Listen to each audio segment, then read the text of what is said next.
Gimana Pak Ustadz skill itu Pak Ustadz dapat? Ini yang orang tidak tahu. Saya ini dosen komunikasi.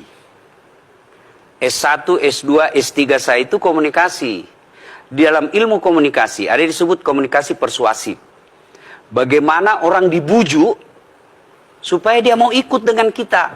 Itulah komunikasi persuasif yang lawannya adalah kursif, paksaan. Ya. Saya melanjutkan Shirley tadi sama Yohana. Ya. Nah, tolong bujuk saya supaya sholat. Puasa saya lakukan, semua saya lakukan kecuali sholat. Ketika Allah perintahkan ibadah-ibadah yang lain, itu cukup perintah ayat saja turun. Allah perintah haji, ayat saja turun.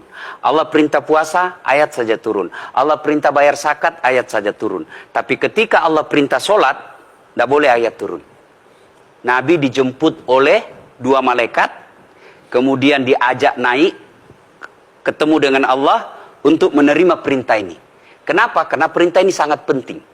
Mas, saya boleh dagang, bayar zakat sambil nyanyi. Saya boleh haji sambil nyanyi. Tawaf, labbaik Allahumma labbaik, labbaik la syarika laka labbaik. Boleh. Ya, saya bayar zakat boleh sambil nyanyi. Begadang jangan begadang. Kenapa? Sholat tak boleh. Allahu Akbar, darah muda, darahnya pada batal sholat saya. Kenapa? Inilah puncak penghambaan kepada Allah. Jadi puncak penghambaan kalau saya meraku hamba, sholat. Yang paling mulia dalam tubuh kita, kepala. Adik-adik bercanda dipukul pantatmu masih senyum. Dorong dadamu masih senyum. Tapi jangan bercanda pukul kepalamu. Tak, kau pukul kepala saya pasti saya marah.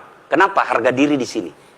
Tapi ketika kita sholat, anggota tubuh yang paling mulia, kepala, rendahkan seperti kakimu. Kita akan masuk ke next point. Ini penting. Kalau saya sudah mulai ini. Oke. Ya, karena kalau ketika saya mau sholat, saya melihat banyak koruptor sholat. Ya. Saya melihat banyak orang sholat yang kalau saya ajak ngomong main HP, nggak punya adab. Yang paling enak memang, sholat tidak korupsi. Yang paling nyaman memang, paling ideal, sholat jujur. Tapi wala talbisul haqqa bil batil, kata Allah. Allah tidak mencampurkan antara hak dan batil. Sholatmu beda, puasamu beda, maksiatmu beda. Itulah sehingga Allah hadirkan 2 malaikat. Rakit dan atid. Mencatat yang baik di baik, yang salah salah. Tapi ini setan kan tidak membiarkan itu. Maka setan masuk. Nah, dia sholat tapi dia korup. Tapi Allah Maha Adil, maka ditimbanglah nanti mana yang lebih banyak, kebaikanmu atau keburukanmu. Kalau dia baik amalnya tapi tidak ada sholatnya, sia-sia. Kenapa? Passwordnya kebaikan itu, kuncinya itu adalah sholat. Ustadz ketika naik haji, naik pesawat, pesawat itu mungkin dibikin orang yang nggak sholat. Iya, betul. Terus gimana dong? Nah, kursi itu mungkin dibikin orang yang nggak sholat. Iya, betul. Nah, bagi orang yang tidak sholat itu, Allah nanti perlihatkan amalnya. Yang ciptakan listrik ini luar biasa amalnya. Iya. Saya bisa dakwah karena ada mic. Dan mic itu dari orang non-muslim yang ciptakan. Maka Allah nanti pamerkan. Ini kau punya amal. Ini 10 Buddha, 10 miliar kau punya amal. Mana passwordnya? Mana kuncinya? Kuncinya itulah sholat. As-sholatu imanuddin, as-sholatu miftahul jannah. Sholat itu kunci kebaikan, sholat itu tiangnya agama. Sebuah bangunan, dia bisa berdiri tanpa dinding. Sebuah bangunan, dia bisa kokoh tanpa atap.